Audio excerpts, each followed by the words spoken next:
Keeper of the Lost Cities, Everblaze, Chapter 64. Is that really what you want? Sophie said, as Branch raised his arm to hurl the Everblaze. Your own parents abandoned you, but Grady never did. Is this how you repay him? It's how he repaid me, he said, showing her his blackened stump. But maybe I should let him live. Then he can wake up every day knowing he lay there useless, as I killed another one of his daughters. Sophie's hands curled into fists, feeling cold metal bite into her fingers. Her ring! She pressed the panic switch, not sure how Tex was going to help her, if he could even find her, but she was too drained to inflict again. Calling for help was the only place she had left. Well, she did have one other, but it might be the stupidest thing she'd ever done. You don't want to kill me, she whispered, taking a slow step away from Grady to keep him safer. No, I really think I do. You don't. If you did, I'd already be dead. You had plenty of chances when I was your hostage. I had orders not to kill you. Orders? Sophie asked, stunned to realize Brant wasn't the leader. From Fenton? Or was it the ogres? Nice try, and stop trying to distract me. It won't save your life. Then what are you waiting for? Sophie asked, hoping she was right about why he was hesitating. She held out her arms, fighting the urge to cower and closing her eyes. Brant didn't move. You can't, can you? She asked, lowering her hands back to her sides. She took a shaky breath as she asked, It's because I remind you of her, isn't it? No, Brant shouted, but his face said otherwise. And for once, Sophie was glad she reminded someone of Jolie. I know you didn't mean to kill her, Brant. It was a horrible, tragic accident. Don't make the same mistake again. Let me live this time, like you wish you could have done for her. For a second, Brant looked tempted. But he whipped back his arms and screamed, If she doesn't live, no one does. That's what you think, Dex shouted, charging out of the smoke and tackling Brant before he could launch his attack. They rolled across the uneven ground as a fireball crashed behind them, igniting the rocky soil and forming another fire line. Dex, get out of there, Sophie screamed as she grabbed Grady and tried to shake him awake. Whatever she'd done with the inflicting had really knocked him out, leaving her no choice but to drag him as far from the fire as she could, which was only another 100 feet. Then she reached the sheer edge of the cliff.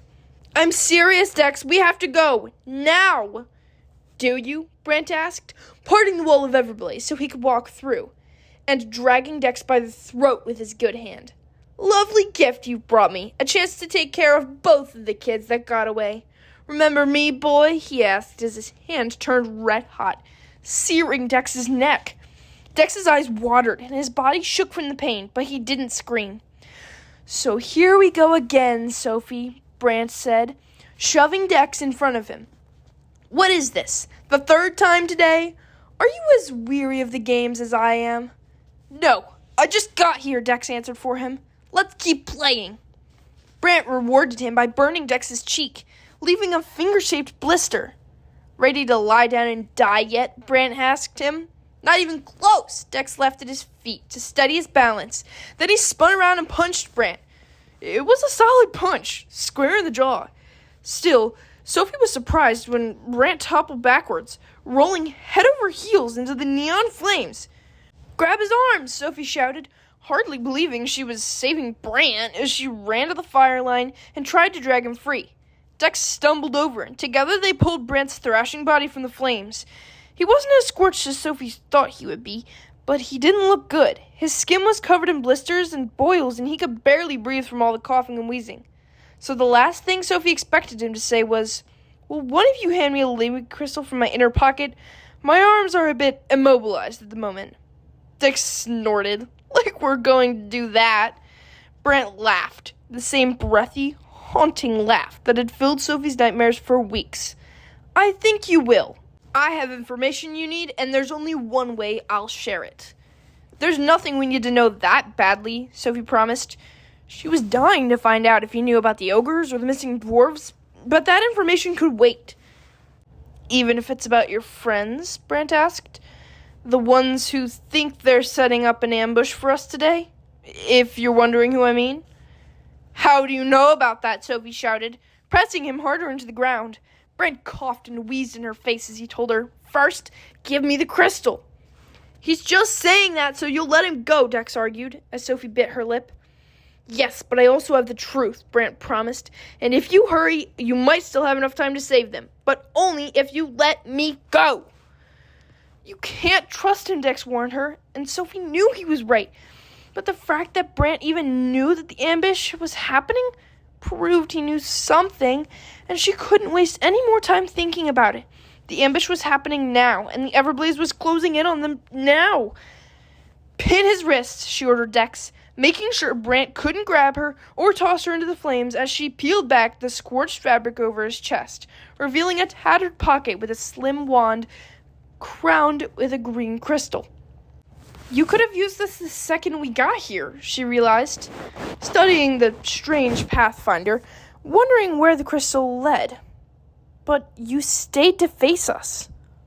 "I wanted revenge," he growled, triggering another round of coughs and hacking.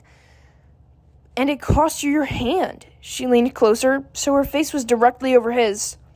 "I will find you again, and next time, you won't get away." He coughed a wheezy laugh. "Where I'm going, you'll never be able to follow. Now, my crystal?" Dex tightened his hold on Brant's wrist as Sophie placed the pathfinder in his blistered palm. Before she let go, she ordered, "Tell me what you know about the ambush." Brant coughed again, and a thin stream of blood trickled from the corner of his mouth. "We're on to your friend's little plan.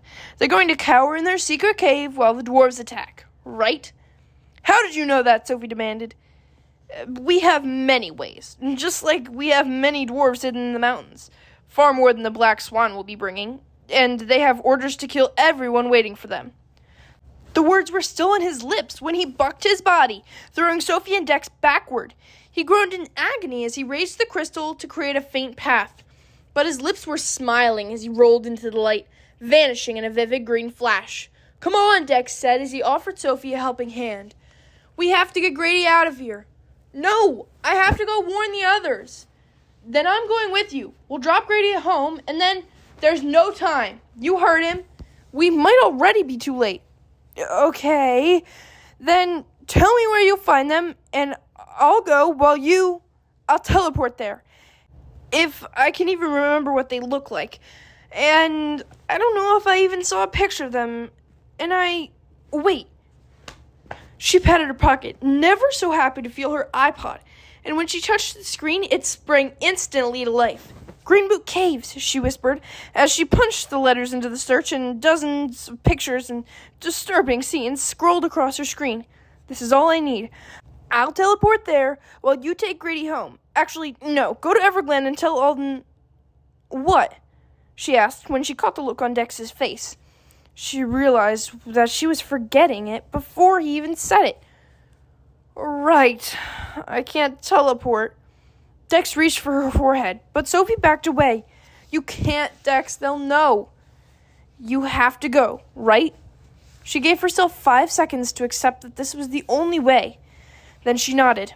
Dex nodded too, closing his eyes and whispering something she couldn't understand as he reached up and pulled the circlet off her head. Instantly, her headache vanished and the world clicked into focus.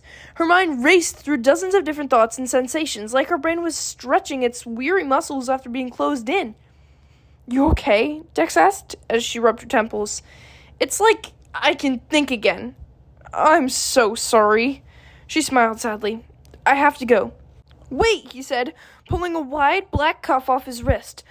"I know you probably don't want any more of my gadgets, but did you see how far Brant flew when I punched him?" He flipped the cuff over to show her 3 silver-rimmed slits. "These release an extra burst of energy to thrust your arm forward a lot faster. I think you should wear it, just in case." She didn't know what to say as he gently clasped it around her right wrist, just above her nexus. So she threw her arms around him, holding on with all the strength she had. "Thank you, Dex. Take Grady to Everglen, and make sure Adeline's safe too. I'll be back as soon as I can." She gave herself one quick breath before she let him go. Then she ran to the end of the cliff, turning back to wave goodbye.